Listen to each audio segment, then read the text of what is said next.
Can we just recognize the major social downgrade the noble automatic writing planchette has gotten in the modern era?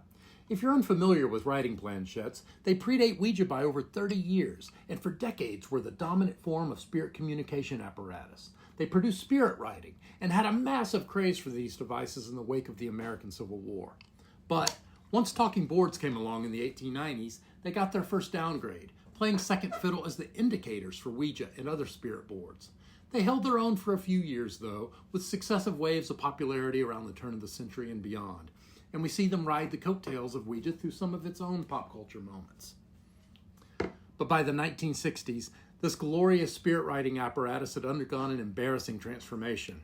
Selchow and Ryder, who themselves had once dominated the planchette market with their gorgeous scientific planchette, were one of those responsible, and in 1967 released their oft-ridiculed Madame Planchette fortune-telling game.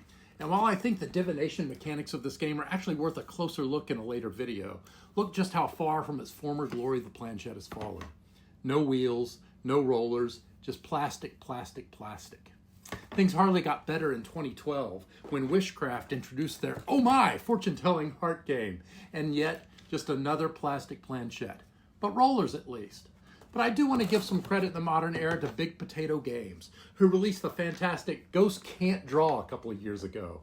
And while it does have another example of a plastic planchette, which pales in comparison to the artistry of its ancestor, it's come a long way.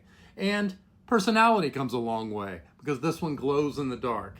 Go pick one up, saints and sinners, if you get the chance.